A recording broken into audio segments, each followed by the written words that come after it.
News 7 Tamil, பொறுப்பும் பொது நலமும்.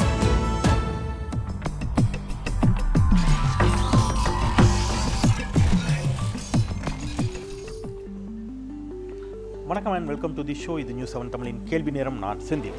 மக்கச்சமூகம் சார்ந்த பல்வேறு பிரச்சனைகளை ஆக்கப்பூர்வமாகவும் ஆதாரப்பூர்வமாகவும் விவாதித்து வரும் இந்த கேள்வி நேரத்தின் இன்றைய அமர்வில், விவாத அமர்வில் நாம் விவாதத்திற்கு எடுத்துக்கொண்டிருக்கக்கூடிய பொருள் மின் கட்டண உயர்வு. தமிழகத்தில் மின் கட்டணம் இன்று முதலே உயர்த்தப்படுவதாக அறிவிப்பு வெளியாகியிருக்கிறது. உடனடியாக இது அமலுக்கு வந்திருக்கிறது. 15 விழுக்காடு அளவிற்கு இந்த மின் கட்டணம் உயர்த்தப்படுவதாக வந்திருக்கக்கூடிய அறிவிப்பிற்கு வழக்கம் போலவே எதிர்க்கட்சிகள் தங்களுடைய கண்டனத்தை பதிவு செய்திருக்கிறார்கள். இது தவிர்க்க இயலாத ஒன்று என்று மின்சார வாரியத்தின் தரப்பில் இதுபோன்ற கருத்துக்களும் முன்வைக்கப்பட்டுக் கொண்டிருக்கிறது. அரசு இதற்கு மானியம் கொடுத்திருப்பதாக சொல்கிறார்கள். 2 மாத காலகட்டத்திற்கு. இது குறித்து பல்வேறு விவாதங்களும் சர்ச்சைகளும் போய்கொண்டிருக்கக்கூடிய ஒரு சூழலில் இது கசப்பான மருந்தா அல்லது தவிர்க்க முடியாத ஒரு சூழலா, இது என்ன மாதிரியான சுமையை மக்களுக்கு ஏற்படுத்தியிருக்கிறது என்ற தளத்தில் நாம் விவாதிக்க இருக்கின்றோம். நாம் இன்றைய விவாதத்திற்குள் கடந்து செல்லலாம். மின் கட்டண உயர்வு 15 விழுக்காடு அளவிற்கு உயர்த்தப்பட்டிருப்பதற்கு எதிர்க்கட்சிகள், பொதுமக்கள் தரப்பில் பல்வேறு எதிர்ப்புகள் வந்து கொண்டிருக்கின்றன. இது தவிர்க்க முடியாததா? என்ன சூழலில் இது ஏற்றப்பட்டது?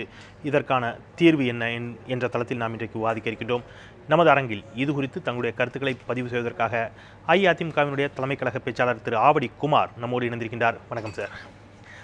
மார்க்சிய கம்யூனிஸ்ட் கட்சியினுடைய மூத்த தலைவரும் சட்டப்பேரவை உறுப்பினருமான திரு சவுந்தரராஜன் நம்மோடு இணைந்திருக்கின்றார். வணக்கம் சார். தமிழ்நாடு மின் பொறியாளர் கூட்டமைப்பினுடைய தலைவர் திரு காந்தி நம்மத்தில் இணைந்திருக்கின்றார். அவரையும் வரவேற்கலாம். வணக்கம். என்னுடைய முதல் கேள்வியை திரு குமார் அவர்களிடமிருந்து தொடங்கலாம் நினைக்கிறேன். முதல் சுற்றில் சுருக்கமாக, இது தவிர்க்க இயலாதது என்று எண்ணுகிறீர்களா? நிச்சயமாக தவிர்க்க இயலாதது.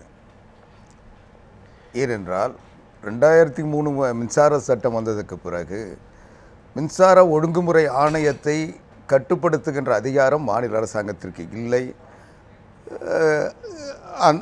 அந்த ஒழுங்குமுறை ஆணையத்தினுடைய அதிகாரத்தை நீதிமன்றங்களே தலையிட முடியாது என்ற ஒரு நிலை இருக்கின்ற பொழுது இதை மாநில அரசாங்கம் தவிர்க்க முயற்சிக்கிறது.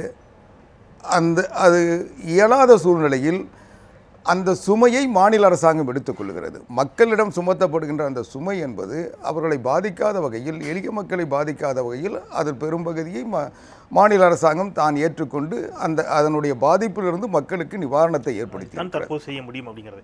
நல்லது. திரு சவுந்தரராஜன். அதாவது 2003 சட்டம், அந்த சட்டத்தின் மூலமாக ஒரு ஆணையம், அந்த ஆணையம் ஏற்றுகிறது நான் என்ன செய்யட்டும் என்று அரசு சொல்வதற்கான ஒரு சுற்றுவளைப்பு ஏற்பாடு, அதுதான் இப்போது நடந்து கொண்டிருக்கிறது. இது ஏற்கனவே இருக்கிற மத்திய அரசு, மாநில அரசுகள் இதை ஏற்றுக்கொண்டது தவறு, கொண்டு வந்தது தவறு. இரண்டாவது, மின்சாரம் என்பது மிக மிக அடிப்படையானது. எல்லா தொழிலுக்கும் அது தாய் தொழில். ஆகவே அதனுடைய கட்டணத்தை மற்றதை உயர்த்தாமல் மலிவாக கிடைப்பதை உறுதி செய்ய வேண்டும். குறைந்தபட்சம் ஏற்கனவே இருப்பதை விட அதிகப்படாமல் பார்த்துக்கொள்வதற்கு நடவடிக்கை எடுக்க வேண்டும். மக்களால் இது தாங்க முடியாதது என்று ஒத்துக்கொள்ளுகிற வகையிலே தான் 500 யூனிட்டுக்கு கீழே 2 மாதத்திற்கு பயன்படுத்துகின்றவர்களுக்கு அந்த சுமையை நாங்கள் ஏற்றுக்கொள்கிறோம் என்று அரசாங்கம் சொல்ல வேண்டியிருக்கிறது. இதை அரசாங்கம் நேரடியாகவே கொடுத்து விட்டு போகலாம், நேரடியாகவே அதை ஏற்றாமல் இருந்து விட்டு போகலாம். நீ உன்னுடைய கணக்கில் கூடுதலாக கட்ட வேண்டிய முறையில் அது கணக்கிடப்படும், ஆனால் நான் கட்டுவேன் என்று சொன்னால், இன்றைக்கு இல்லாவிட்டால் நாளைக்கு இதை நான் என் தலையில் ஏற்க வேண்டியிருக்கும் என்று பொருள். அதில் எந்த விதமான மாற்று இதுவும் இல்லை. அதுதான் இந்த கட்டண உயர்வு என்பதற்கு பின்னாடி இருக்கக்கூடிய சூட்சமம். அதை நாங்கள் கடுமையாக, அதை இன்னும் கூட விரிவாகவே நாம் விவாதிக்கலாம். திரு காந்தி, இதற்கு முன்பு எல்லாம் இந்த மாதிரியான ஒரு விலைவாசி உயர்வோ அல்லது ஒரு பேருந்து கட்டண உயர்வோ அல்லது மின் கட்டண உயர்வோ உயர்த்தப்படுகின்ற பொழுது நேரடியாக அரசின் மீது கடுமையான விமர்சனங்கள் வைக்கப்படும். இன்றைக்கு அவர் சொன்ன மாதிரி அரசும் இந்த பக்கம் நின்று பேசக்கூடிய ஒரு நிலை அப்படிங்கிறது மின்சார ஒழுங்குமுறை ஆணையம் ஏற்றியிருக்கிறது. எங்களால் என்ன செய்ய முடியும் என்பது போன்ற ஒரு சூழல் உருவாகி இருக்கிறது அப்படிங்கிறது. அரசுக்கும் இந்த மின் கட்டண உயர்வுக்கும் முற்றிலும் தொடர்பில்லையா? தொடர்பில்லை என்று சொல்ல முடியாது. மின்சார வாரியம் அரசின் கட்டுப்பாட்டில் இருக்கக்கூடிய ஒரு நிறுவனம். மின்சார வாரியம் நஷ்டமடைகிறது என்றால் அதை கட்டண உயர்வாக மாற்றுகிறோம் என்று தான் ஒழுங்குமுறை ஆணையம் செயல்பட முடியும். ஆக மின்சார வாரியம் ஏன் நஷ்டத்தில் போகிறது என்ற ஒரு கேள்வியை நாம் தெளிவுபடுத்தாமல் அதற்கான பொறுப்பு அரசுக்கு இருக்கிறது. ஏன் அது நஷ்டமடைகிறது? அந்த நஷ்டம் இருப்பதனால்தான் கட்டண உயர்வு வருகிறது என்பது தான் நிதர்சனமான உண்மை. நஷ்டம் வருவதற்கான காரணத்தையும் அதற்கான பொறுப்பும் அரசை சார்ந்ததாகத்தான் இருக்கிறது. ஆகவே மின்சார கட்டண உயர்வு என்பது அரசிற்கானுடைய நடவடிக்கைகளினால் தான் வந்திருக்கிறது என்பது தான் உண்மையான விஷயமாக இருக்க முடியும்.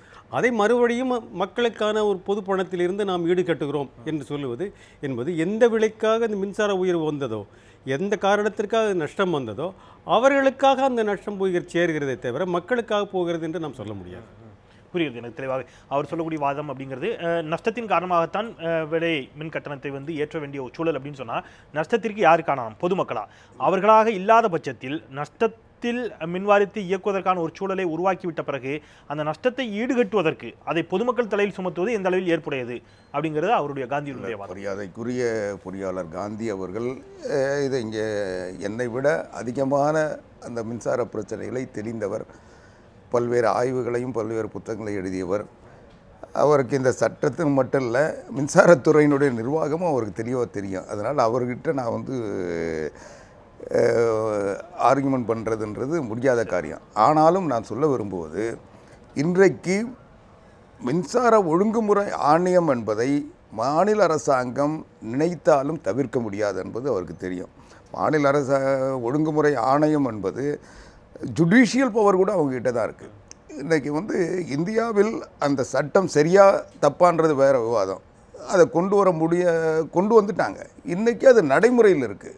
இன்றைக்கி ஒரு மாநில அரசாங்கம் இந்தியா முழுவதும் இருக்கின்ற ஒரு சட்டத்தை அல்லது ஒரு அமைப்பை ஒரு மாநில அரசாங்கம் மட்டும் அதை புறக்கணித்து விட முடியும், அல்லது அதை ஒதுக்கிவிட்டு செய்ய முடியும் என்பது நிச்சயமாக இயலாத காரியம். அதனால தான் அந்த பாதிப்புகளை மக்கள் தாங்கக்கூடிய அளவுக்கு அது கொஞ்சமாக இருந்தால் அதை பொருட்படுத்தலாம். ஆனால் இன்றைக்கி பெரும்பகுதியை மாநில அரசாங்கம் ஏற்றுக்கொண்டிருக்கிறது.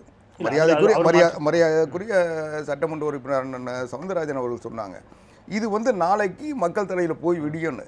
நிச்சயமாக தமிழ்நாட்டில் விவசாயிகளுக்கு இலவச மின்சாரம் தரக்கூடாதுன்னு சொன்னாங்க, வீடுகளுக்கு இலவச மின்சாரம் தரக்கூடாதுன்னு சொன்னாங்க. இன்றைக்கி இருக்கிற அரசாங்கம் மட்டும் இல்லாமல் இதுக்கு முன்னிருந்த ஐக்கிய முற்போக்கு கூட்டணி அரசாங்கம் கூட மானியமே தரக்கூடாது, உற்பத்தி விலைக்கு தான் மின்சாரத்தை விநியோகம் பண்ணால் அதுதான் மாநில அரசாங்கத்துடைய கடமைன்னு எச்சரித்த காலங்கள்லாம் உண்டு.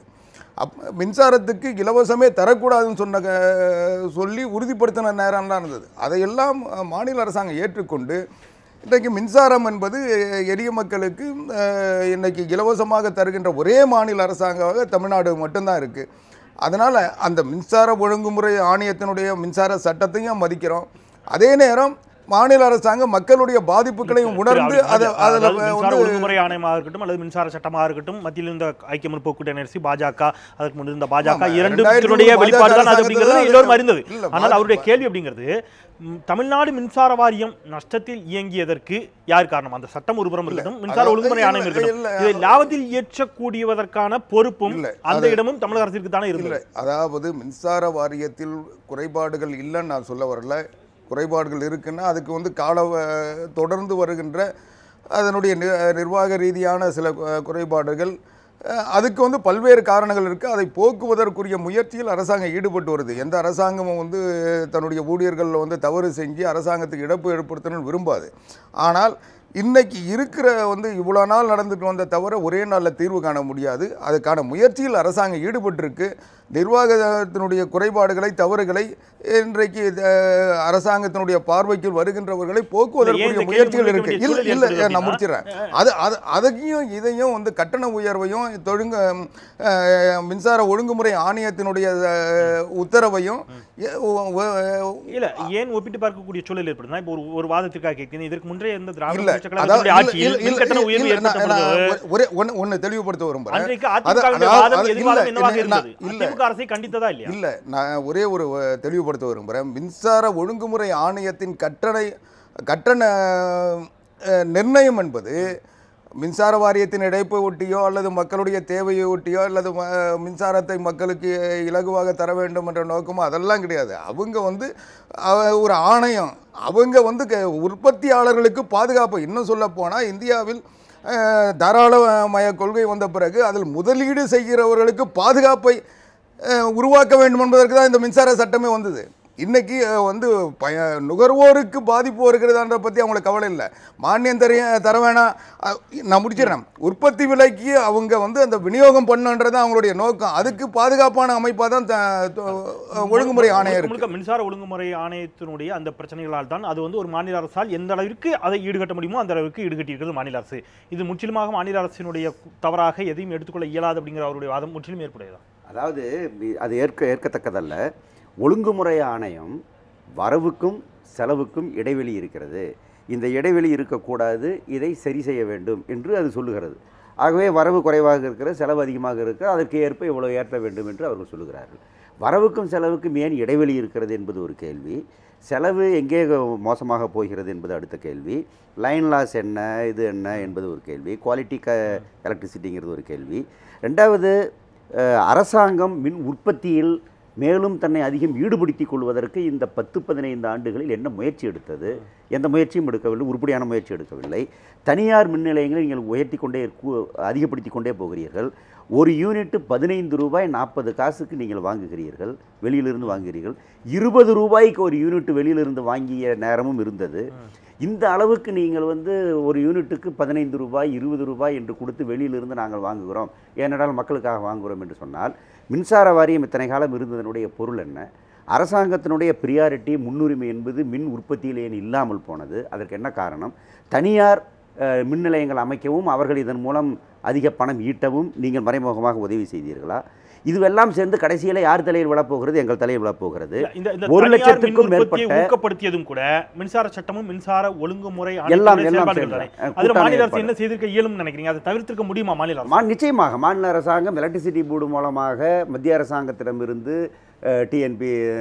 என்டிபிசியிலிருந்து மற்றதிலிருந்து கடன் பெற்று வாங்குவதற்கு இதற்கு முன்னுரிமை கொடுத்திருக்க வேண்டும். எவ்வளவோ செலவு செய்திருக்கிறார்கள். எதை விடவும் முன்னுரிமை கொடுக்க வேண்டியது மின்சாரம், போக்குவரத்து போன்ற அடிப்படை கட்டமைப்பு வசதிகளுக்கு தான். அதற்குரிய முன்னுரிமை நீங்கள் கொடுக்கவில்லை. அதனுடைய பலனை இன்றைக்கு நாங்கள் அனுபவித்துக் கொண்டிருக்கிறோம். தனியாரிடம் இருந்து 15 ரூபாய் 20 ரூபாய் ஒரு யூனிட்டுக்கு என்று வாங்கியிருக்கிறார்கள். 4 தினங்களுக்கு முன்னால் நடந்த சட்டமன்றத்திலேயும் அதைத்தான் அவர்கள் சொன்னார்கள். எங்களுக்கு வேறு வழி இல்லை, நாங்கள் வாங்கினோம், நாங்கள் வேறு என்ன எங்களுக்கு வழி இருக்கிறது? அவர்களுக்கு நிலக்கரி விலை கூடியிருக்கிறது, நாப்தா விலை கூடியிருக்கிறது, பெட்ரோலிய இடுபொருட்கள் விலை கூடியிருக்கிறது. அவர் சுயசார்போடு மின் உற்பத்தியை பெருக்குவதற்கான நடவடிக்கைகளை அரசு எடுத்திருந்தால் இந்த பிரச்சனையை தவிர்த்திருப்பதற்கு ஒரு வாய்ப்பு அப்படிங்கிற உங்களுக்கு. அடுத்தது, இது இப்போ இதை கொடுக்குறோம் அதை கொடுக்குறோம் என்று நீங்கள் கொஞ்சம் சொல்கிறீங்களே தவிர, இப்போதும் 1 லட்சத்துக்கும் மேற்பட்ட மின் இணைப்பு கோரி 10 ஆண்டுகளுக்கு மேலாக விவசாயிகள் காத்திருக்கிறார்கள். புதிய மின் இணைப்பு என்பது, இலவச மின் இணைப்பு என்பது கிராமங்களில் கொடுக்கவே இல்லை. இவையெல்லாம் வளர்ச்சியின் அடையாளமே கிடையாது. ஆகவே அரசாங்கமும் மின்சார இதுவும் செய்ய வேண்டிய வேலைகளை செய்ய தவறியதனுடைய சுமையை இன்றைக்கு நிச்சயமா இன்னும் கூட இதில் அரசு செய்திருக்க வேண்டிய விஷயங்கள் என்ன, அதில் எது அரசு தவறிவிட்டது, மாநில அரசு எதிலெல்லாம் தவறிவிட்டது அப்படிங்கிறத நாம் விரிவாக பதிவு பண்ணலாம். ஒரு சிறிய இடைவேளைக்கு பிறகு காந்தி உங்களிடமிருந்தே தொடங்கலாம். காத்திருங்கள். ஒரு சிறிய இடைவேளைக்கு பிறகு மின்சார வாரியம் செய்ய வேண்டியது என்ன, செய்ய தவறியது என்ன என்பது குறித்து இன்னும் கூட ஆழமாகவும் ஆதாரத்தோடும் பேசலாம்.